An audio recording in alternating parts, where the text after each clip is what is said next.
ilmul qudama, sebelum datangnya agama samawi, ruqyah sudah ada. Dulu para ahli hikmah dari Yunani kuno, sebelum sejarah maqoblat tarikh, sudah melakukan kebiasaan ruqyah yang pernah dilakukan oleh Empedokles, Pythagoras, dan lain-lainnya sebelum Socrates, jauh sebelum Socrates.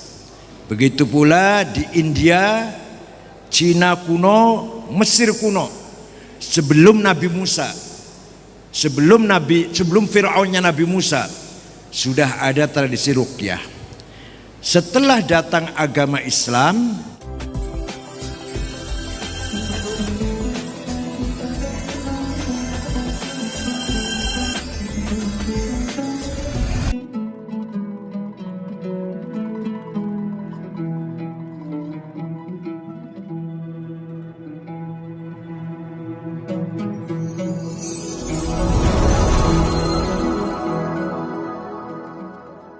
Ustadz Abdul Ghaffar, dipersilakan.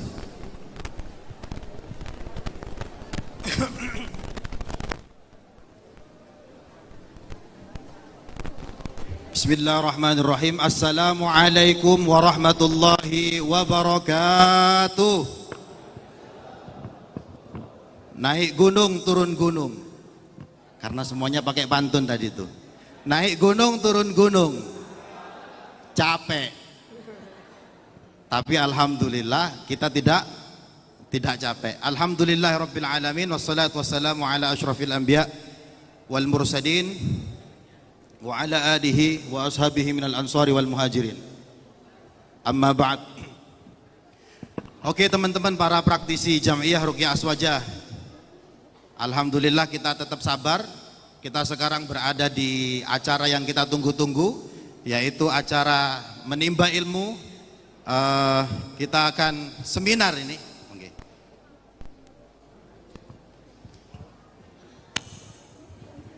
Oke. Ada dua tema yang akan disampaikan oleh pemateri. Yang pertama bertema tentang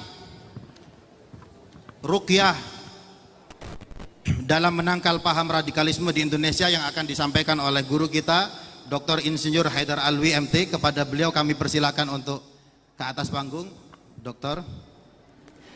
Kemudian yang kedua, tema yang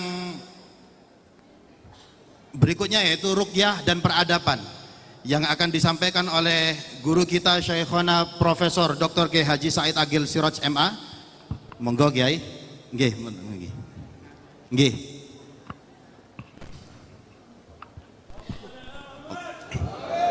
Oh, nggih. Injih.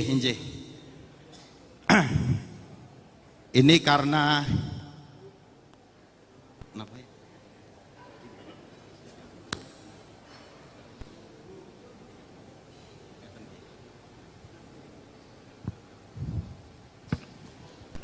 Oke, kita pertama terima kasih kepada dua pemateri kita yang luar biasa ini. Saya mohon maaf karena ini speednya agak kenceng karena pemateri kita Kiai Said Agil Siraj dan Haidar Alwi, ini waktunya terbatas. Jadi saya tidak menyampaikan prolog sebagai pengantar. Kita langsung saja kepada beliau Kiai Said Agil Siraj terlebih dahulu, kemudian Kiai Haidar Alwi. Gitu. Tentang ruqyah dan peradaban, bahwa ruqyah itu senantiasa berperan penting dalam peradaban. Kemudian juga tentang ruqyah berperan penting untuk menangkal radikalisme terlebih yang ada di Indonesia. Kepada Buya Kiai Haji Said Agil Siraj kami persilahkan.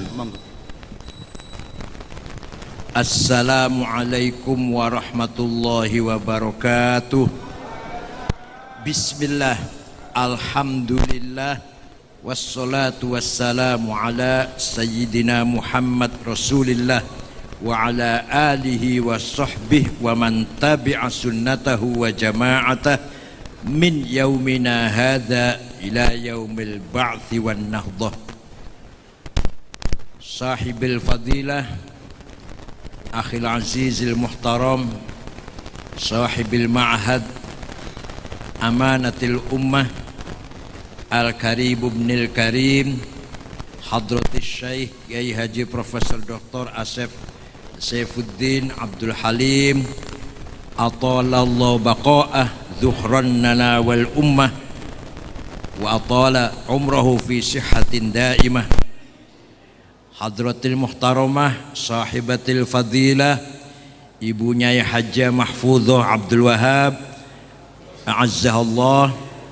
Dr. Jazuli yang saya hormati atas nama Gubernur Jawa Timur, Kiai Qolyubi, Ketua NU, Wakil Bupati Mojokerto, Gus Dr.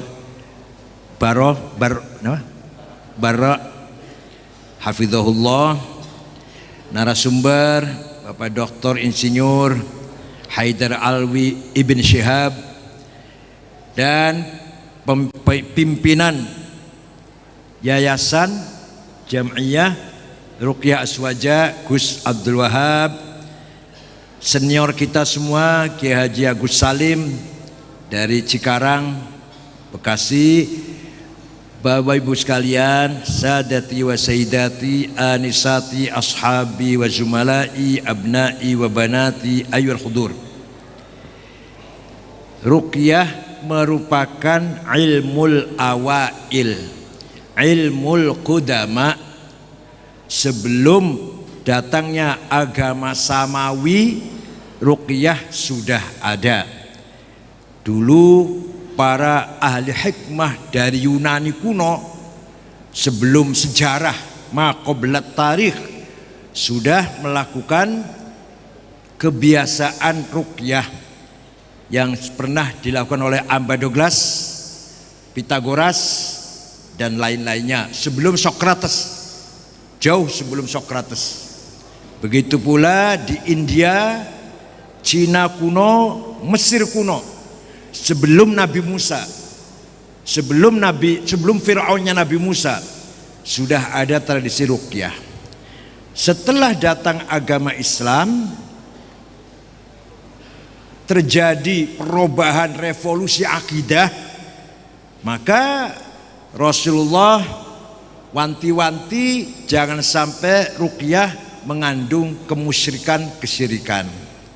Boleh, tapi selama itu menggunakan ayat Quran atau ad'iyah ma'thurah.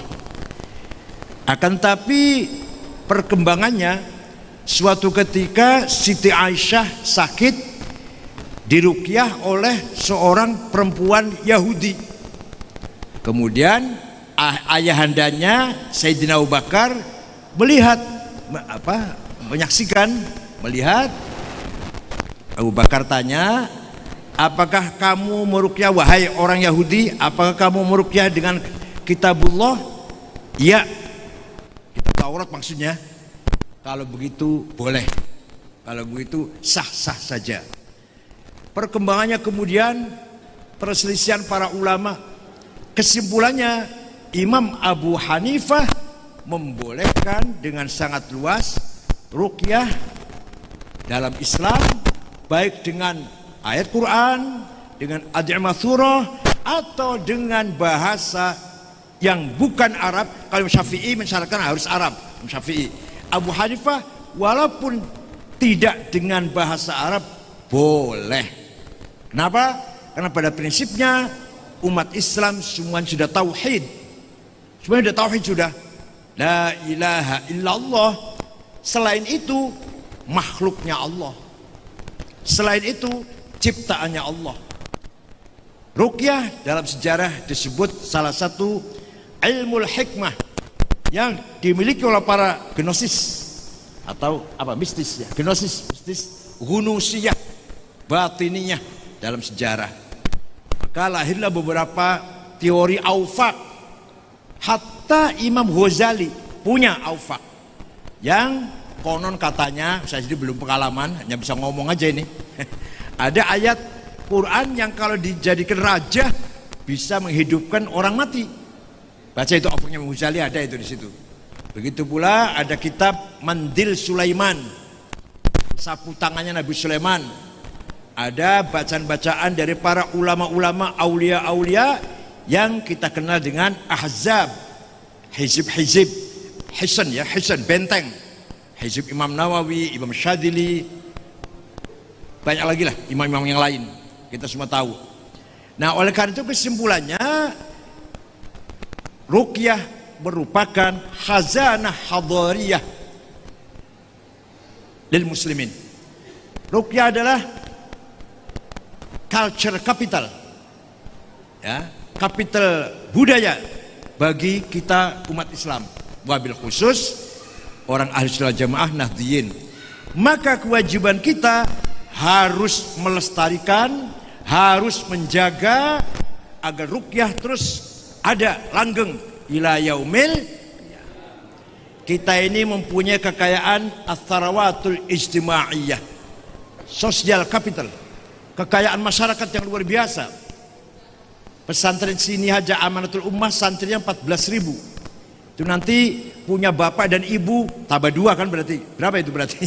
14.000 kali ditambah ayah dan ibunya, mertuanya nanti kalau sudah pulang nikah santrinya punya anaknya lagi, itu semua kiblatnya, kiblat pemikiran, marjiknya pada Kiai Haji Asep Saifuddin. Itu berapa itu? Itu berarti tsarawat ijtimaiyah. Belum santri Lirboyo, belum santri Sidogiri, belum santri-santri pesantren yang lain. Semua merupakan ats-tsarawatil ijtimaiyah, sosial capital yang harus kita pelihara. Jangan sampai berkurang, jangan sampai rugi. Modal ini jangan sampai rugi, justru harus untung. Ini membutuhkan suatu strategi bagaimana memanage, tadbir kekayaan sosial, kekayaan masyarakat yang sangat luar biasa ini. Bahkan kita berani mengatakan bahwa Indonesia bisa selamat ini, selamat dari perang saudara, selamat dari radikalisme, dari terorisme, tidak bisa berkembang karena kita punya benteng yang sangat kuat, yaitu pesantren. Ini merupakan tarawatil ijtimaiyah. Yang kedua, ats-tarawatil hadariyah, kitab kuning, termasuk kutubul hikmah. Itu merupakan kekayaan kita. Di ormas lain atau di kelompok lain tidak mengenal kitab kuning. Katanya tidak relevan, katanya. Bukan tidak relevan, macamnya angel, gak iso moco.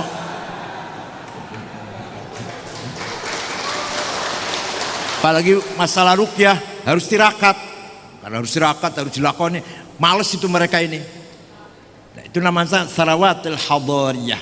Coba saya baca Fathul Mu'in saja ya. Fathul Mu'in ini kitab kuno ini.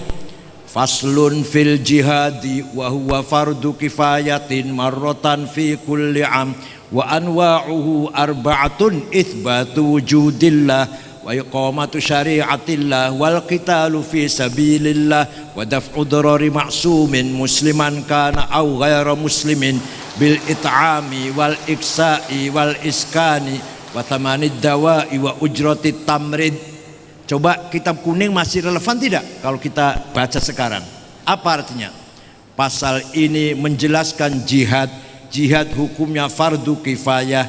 Ada 4 macam. 1. Itsbatu wujudillah ay iqamat hujajin diniyatin naqliyatan au aqliyah nisbati wujudis shani'. Mari mengajak masyarakat agar beriman, iman yang argumentatif, iman yang punya argumen hujah, baik itu argumen tekstual nakliyah atau rasional akliyah. Mari kita ajak masyarakat agar beriman yang berkualitas. Jihad itu. Yang kedua, melaksanakan ibadah Islam, sholat, puasa, zakat, haji, umroh. Yang ketiga, bila perlu angkat senjata. Bila perlu, memang kalau ada kita terancam ya kita harus perang. Yang keempat, memberi perlindungan kepada seluruh warga bangsa yang baik-baik, bukan pelaku kejahatan, bukan pelaku kriminal, musliman kana au ghaira muslim. Warga Indonesia muslim atau non muslim asal baik-baik, bukan pelaku kejahatan, bukan koruptor, bukan pembunuh, bukan pengedar narkoba, bukan bos judi, harus mendapat perlindungan. Dengan apa? Bil it'ami, ketahanan pangan, wal iksa'i dan sandang, wal iskani dan tempat tinggal, wa thamanid dawa, biaya obat-obatan, wa ujur tamrid, biaya kesehatan. Ini Fathul Mu'in. Coba kalau dilakoni sekarang, kalau diamalkan, relevan tidak? Relevan. Ada yang mengatakan Fathul Mu'in gak usah dibaca, gak usah dipakai, sudah kuno. Alah, karena ente gak bisa baca. Maklum SAG, alah, Allah. Belum lagi menuju pada ilmu hikmah. Ada lagi kitab kecil, Zaidut Tawilul Abyadu ibnu Maliki fi baitihi bil amsi kana muttaki biyadihi saifun lawahu faltawa fahadhihi maqulatun ashrun sawa. Kayaknya ngajarnya orang pati paham kayaknya. Zaidun utawi Zaid iku at-tawilu wong dhuwur, al-abyadu kulite putih, Ibnu Malik anake Pak Malik, fi baitihi nang jero omahe, bil amsi wingi kana muttaki tetongkrong, biyadihi saifun tangane nyekel golok, lawahu bengkokaken sapa Zaid ing golok, faltawa moko dadi bengkok opo golok. Saya sendiri waktu ngaji nggak paham. Setelah saya ya agak-agak dewasa baru paham itu muqaddimah filsafat itu, supaya kita berpikir dengan objektif. Zaidun esensi, at-tawilu quantity, al-abyadu quality, Ibnu Malik relasi, fi baiti place, bil amsi time, kana muttaki posisi, biadi saifun to have, lawahu aksi, faltawa reaksi. Ya Allah. Ketika kita menilai seorang dengan objektif, siapa dia? Gus Dur. Seperti apa Gus Dur itu? Posturnya dulu, posturnya, kualitasnya, anaknya siapa, pernah jadi apa, kapan, di mana, apa aksinya, apa reaksinya. Ya Allah, ini namanya menilai seorang dengan objek.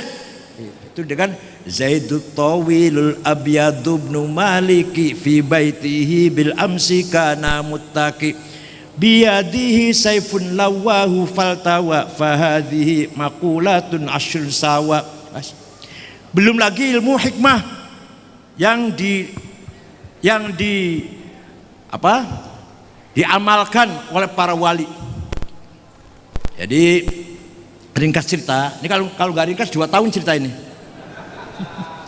Prabu Siliwangi, Raja Pakuwon Pajajaran, namanya Pangeran Pamanah Rasa, mendengar ada agama baru yang dibawa oleh Syekh Hasanuddin, orang Cina Hasanuddin itu, di Rengas Dengklok Kerawang, sebelah utara pantai.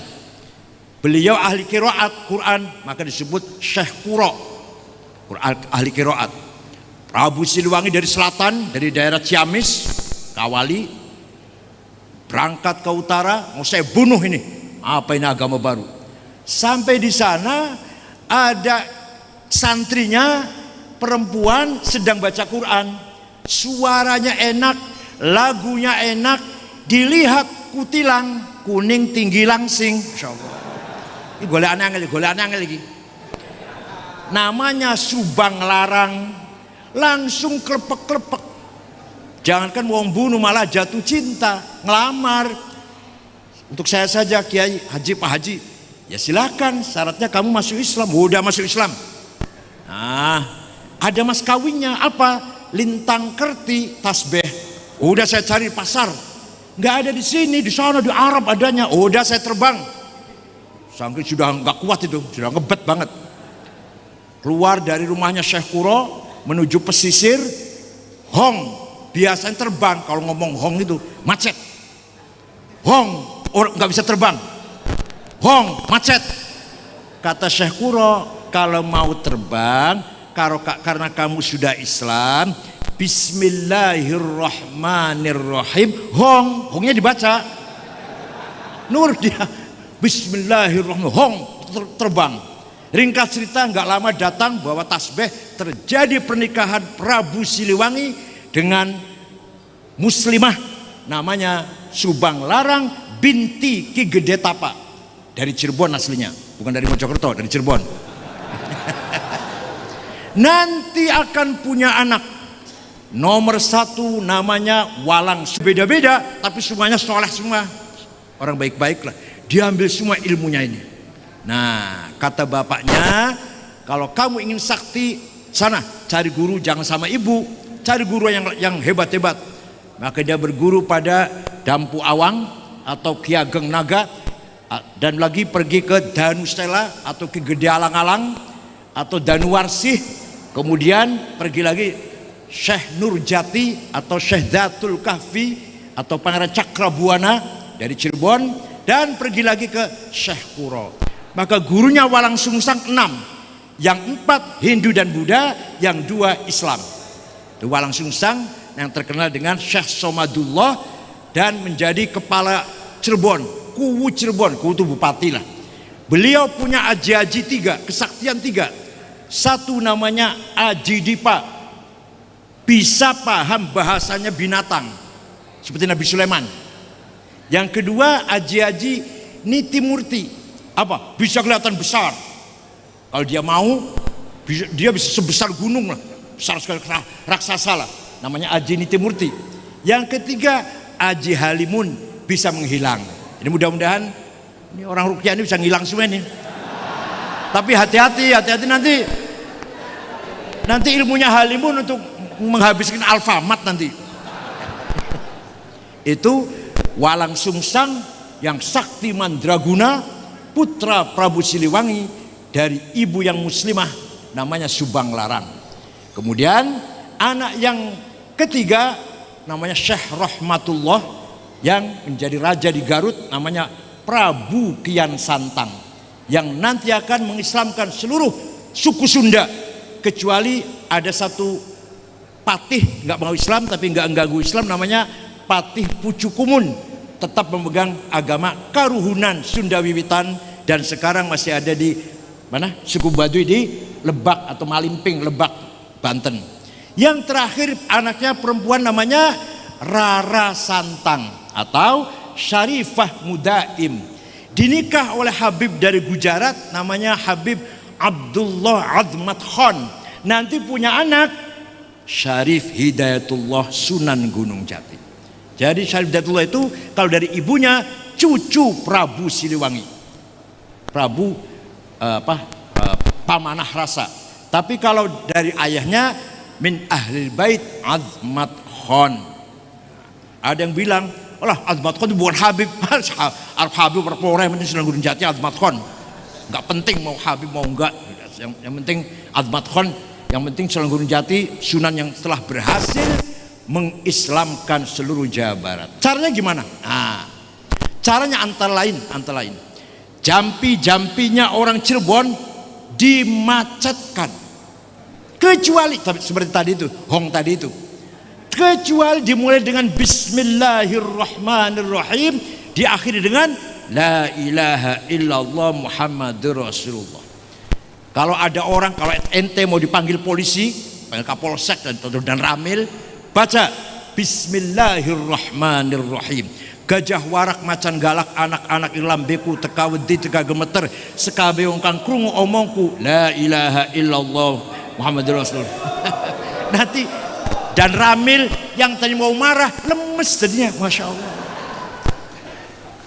Ada lagi Bismillahirrahmanirrahim.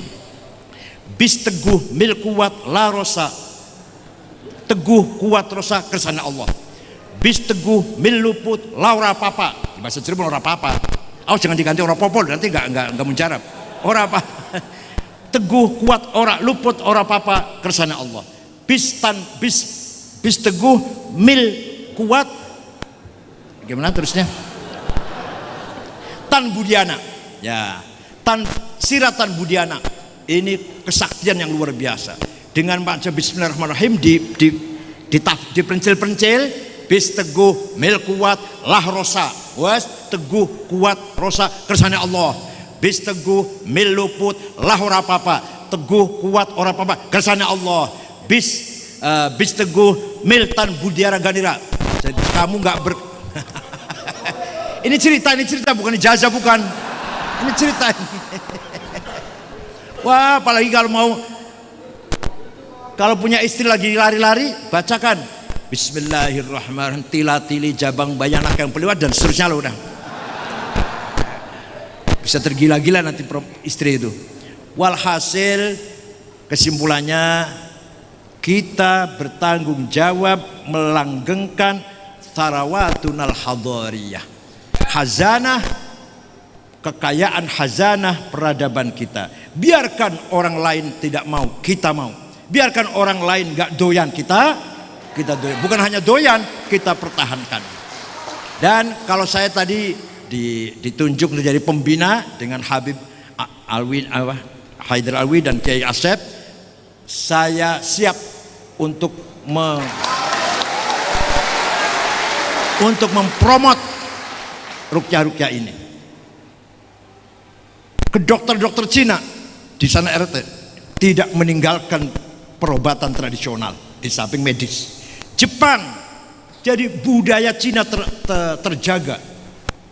Sekarang kita menghadapi serangan budaya global, kita bertahan pada budaya kita, insya Allah kita bermartabat. Wa innamal umamul akhlaqu ma baqiyat fa inhum dhahabat akhlaquhum dhahabu. Martabat umat bangsa tergantung budayanya. Budayanya terhormat, martabat tinggi, budayanya hancur, martabatnya hancur. Timur Tengah agamanya benar agamanya.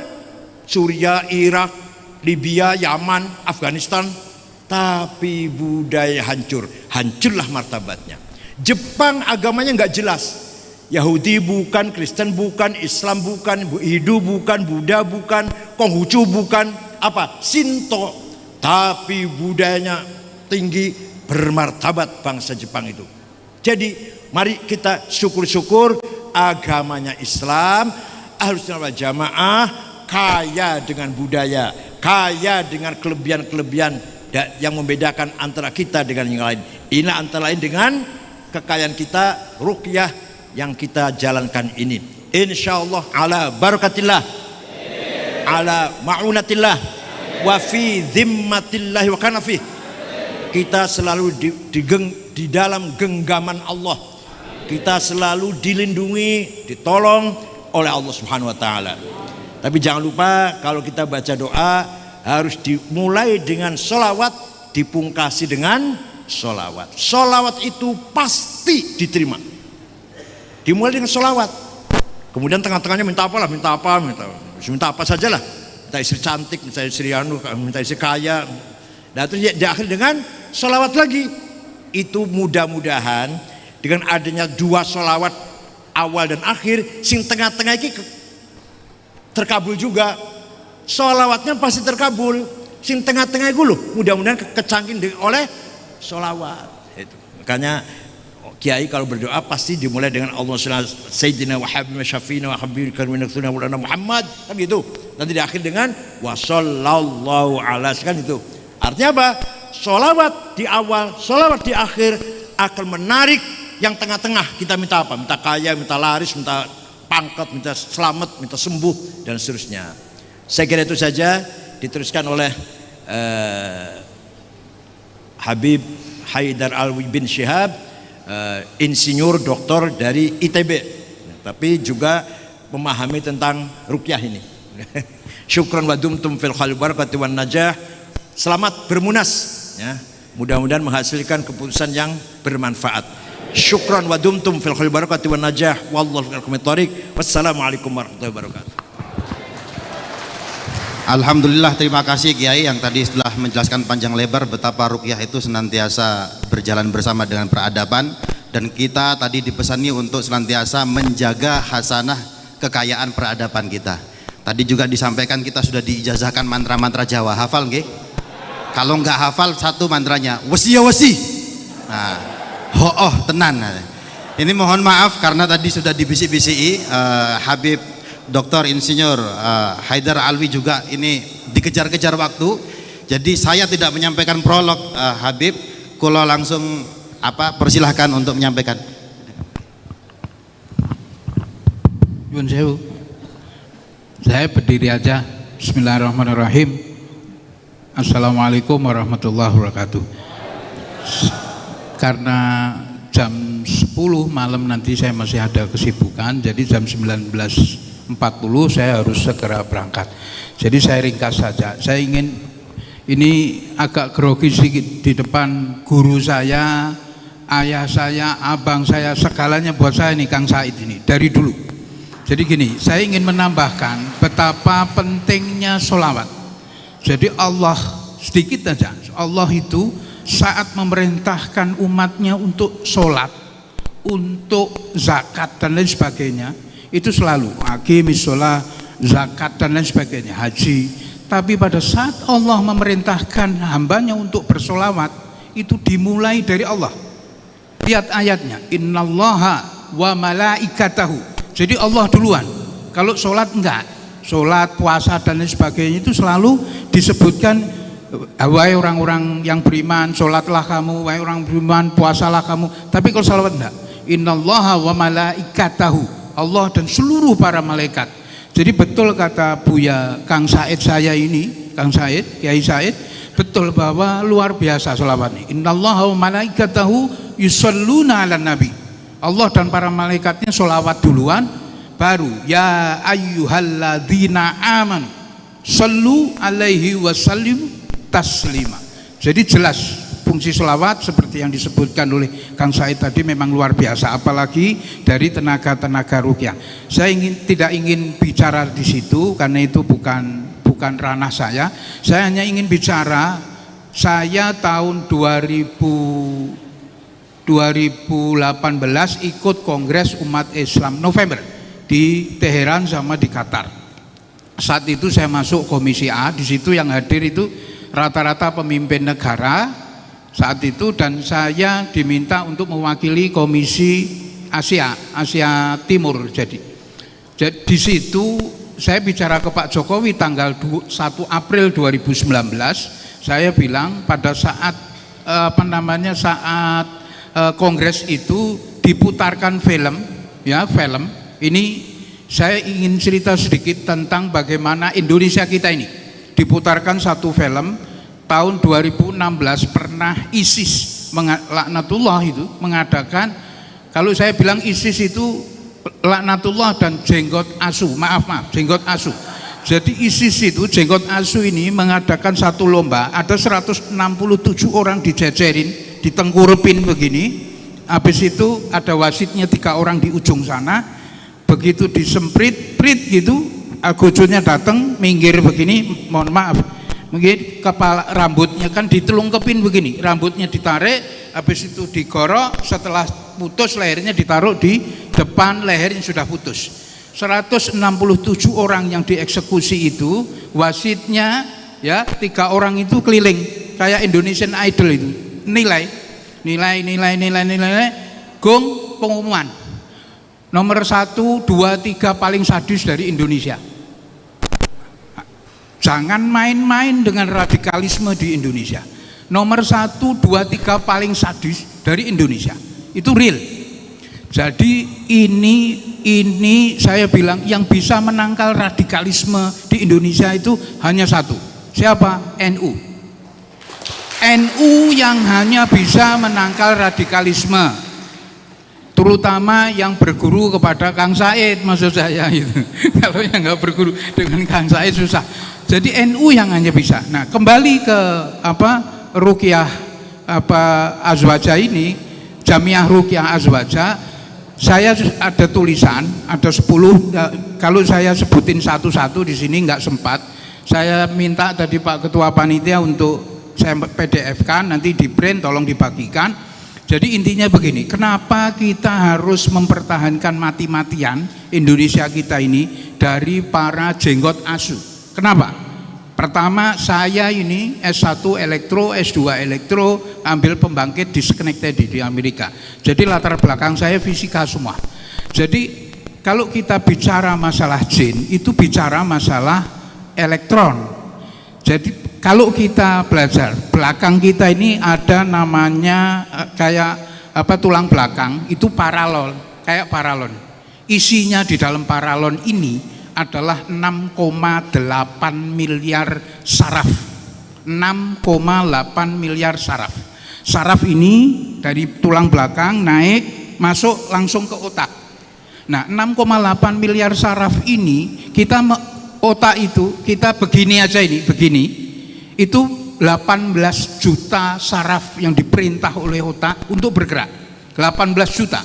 Nah, saraf kita ini kayak kabel serit 6,8 miliar ini, isinya apa? Isinya adalah darah dan elektron. Elektron itu apa? Elektron itu arus listrik sebetulnya. Jadi yang menggerakkan kita ini bukan hanya darah doang, ada elektron di situ. Itu fungsi dari ruqyah yang ada. Saya nanti sebetulnya kalau bicara begini seminggu juga nggak kelar-kelar, panjang.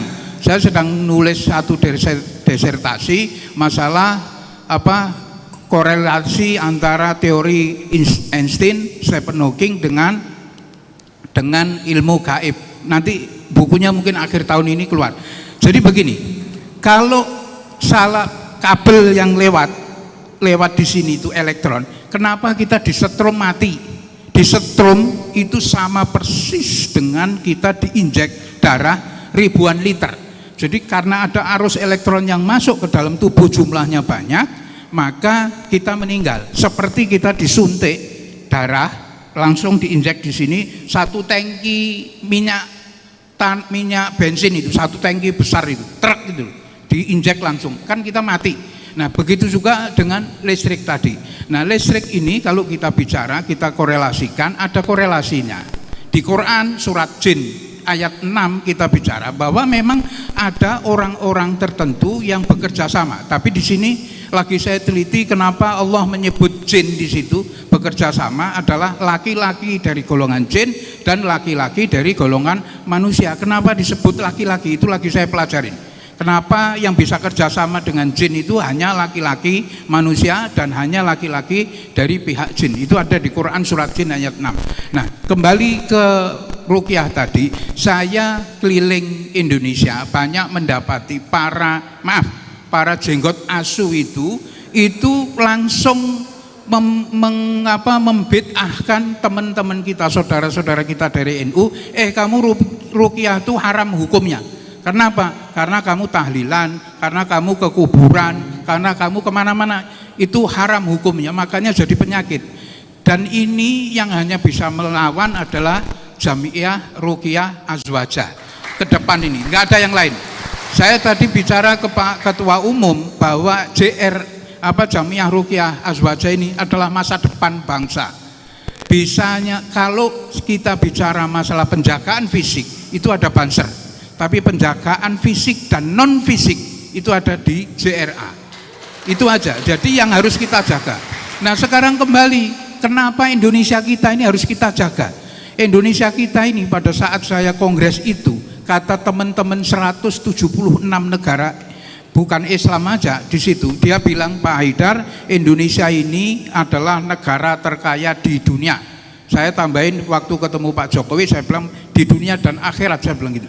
Kenapa saya bilang terkaya di dunia? Jadi begini, dalam saya ilmu fisika, dalam ilmu fisika itu ada kalau benda lingkaran kita puter kenceng, habis itu kita lempar glitter acak, atas, bawah, tengah dan lain sebagainya. Begitu berhenti kita puter lagi, maka yang terjadi apa? Glitter itu akan berjejer di poros lingkaran tengah tadi, lingkaran. Nah bumi kita ini sudah 3,5 miliar tahun berputar. Artinya apa? Ke depan ini saya sedang nulis buku, pembimbing saya salah satunya ada profesor dari universitas di London, itu juga menyatakan begitu. Ke depan ini yang berjalan adalah persatuan antara gaib, ilmu gaib dan ilmu dunia itu dipersatukan, dan itulah yang akan berjaya ke depan ini mengatasi seluruh problem yang ada di dunia. Jadi berpikir, kembangin Jamiah Ruqyah Azwajah ini, JRA ini sebagai salah satu yang terkuat penjaga gerbang kerukunan beragama di Indonesia dan kerukunan bermasyarakat di Indonesia. Kita lihat ada di Quran di surat Al-Buruj. Al-Buruj itu, di surat Al-Buruj itu jelas. Jadi ada satu kaum yang dihabisin betul oleh orang Yahudi, kan namanya kaum dari kita. Sedangkan Habib Haidar berpesan bahwa sesungguhnya kekayaan sumber daya alam Indonesia ini luar biasa. Ketika orang ingin mengopiok-ngopiok Indonesia, ini caranya macam-macam. Yang ditemui oleh praktisi JRA, seringkali kelompok-kelompok takfir Habib itu ketika melihat orang kesurupan ditanya, kamu tahlil ya, kamu istighosah ya, dan lain sebagainya. Itu karena makanya kamu kesurupan. Nah, ini dikonter oleh teman-teman praktisi JRA Aswaja. Justru dengan tahlil, justru dengan istighosah, justru dengan nariyah sembuh. Sehingga yang tadinya ini mau mengopiok-ngopiok sumber daya alam Indonesia dengan cara-cara semacam itu nggak berhasil. Demikian, ini mohon maaf teman-teman, sebenarnya kalau secara schedule harusnya ada forum tanya jawab, tapi karena Buya Kiai Haji Said Agil Siraj jam 6 sudah harus di stasiun, kemudian Habib juga harus segera beranjak, jadi tidak ada sesi tanya jawab. Tapi paling tidak kita memohon doa dari Buya Kiai Said Agil Siraj, tidak hanya pada forum ini Kiai, misalkan panjenengan habis sholat dan sebagainya tiba-tiba terlintas JRA, tolong didoakan kepada kita Kiai. Akhirnya karena waktu sudah habis, wallahul muwaffiq ila aqwamit thoriq. Terima kasih kepada narasumber, sampai ketemu lagi insyaallah selamat di jalan. Assalamualaikum warahmatullahi wabarakatuh.